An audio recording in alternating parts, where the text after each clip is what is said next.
aklımızdan ne geçiyorsa Allah-u Teala alimdir. Mağarada da olsanız, gökyüzünde de olsanız Allah-u Teala kabirdir. Yani selam Cenab-ı Abdullah bilmez bir durum var ama Resulullah sallallahu aleyhi ve sellem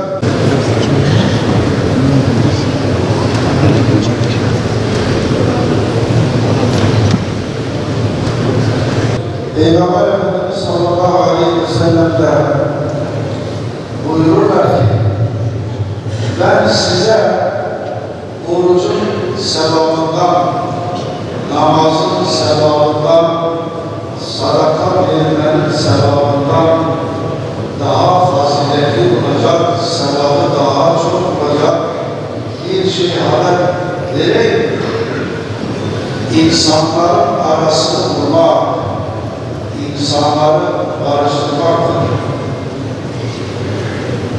Oradaki sahabelere böyle şaşkın bir halde bakınca Resulullah sallallahu aleyhi ve sellem buyururlar ki insanların arasının bozuk olması, açık olması, insanların birbirine küs ve dağınık olması o kadar kötü bir şeydir ki hem dini hem dünyayı tamamen silip süpürüp götürür. Niyet ettim Allah rızası için Ramazan bayramı namazını kılmaya, uydum imama. Allahu Ekber verilerek tekbir alınır, eller bağlanır.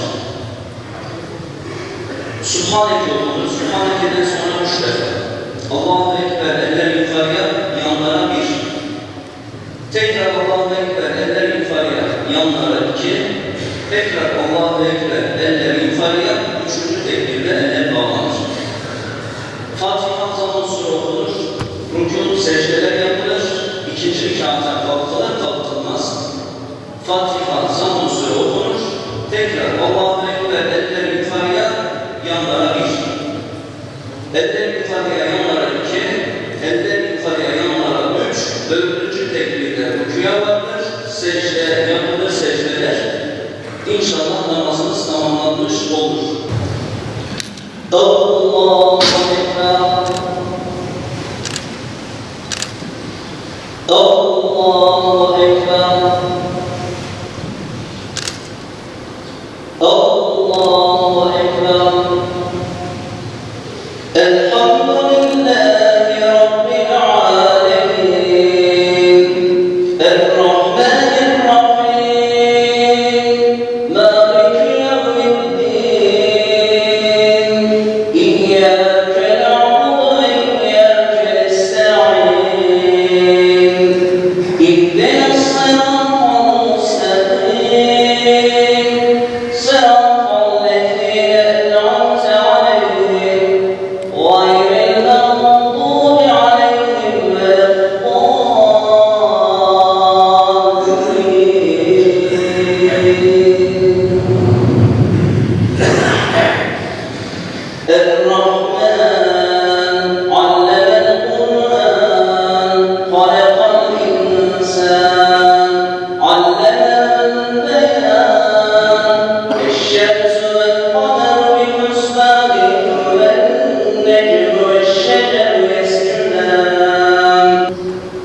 سمع الله لمن حمده الله أكبر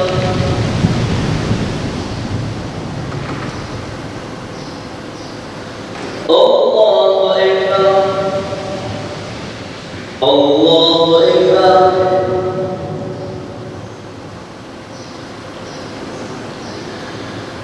الله أكبر الحمد لله رب العالمين الرحمن الرحيم مالك يوم الدين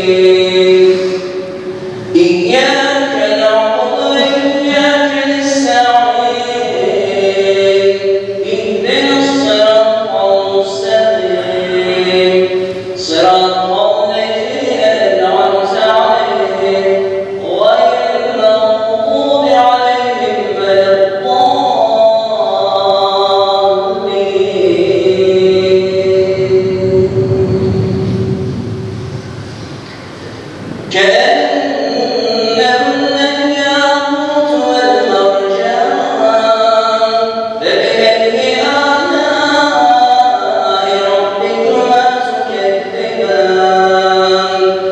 الله أكبر الله أكبر الله أكبر الله أكبر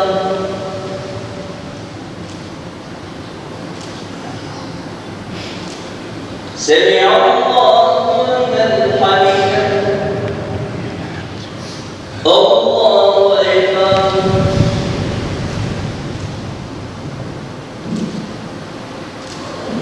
الله أكبر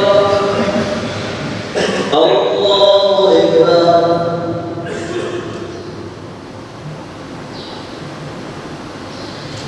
الله أكبر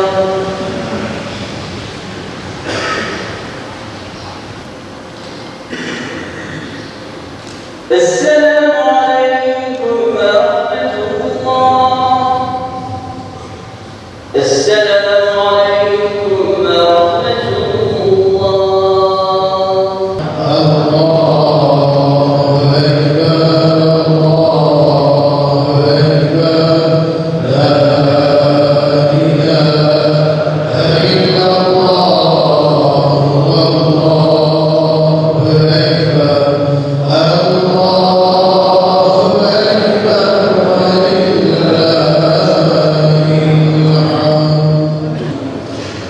Bayramlar fıtratımızla buluşma günleridir. Birbirimize gönlümüzü açma, sevincimizi paylaşma günleridir.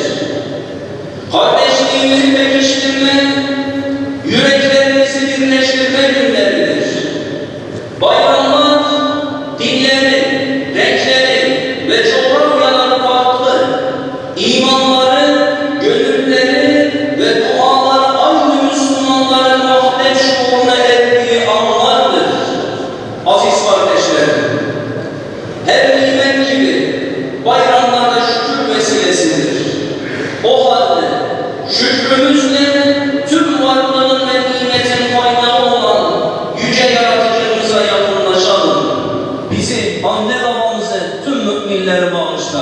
Hastalarımıza şifalar, dertlilerimize devalar, borçlarımıza edalar, evlenecek olanlara hayırlı eşler, çocuğu olmayanlara hayırlı evlatlar nasip eyle.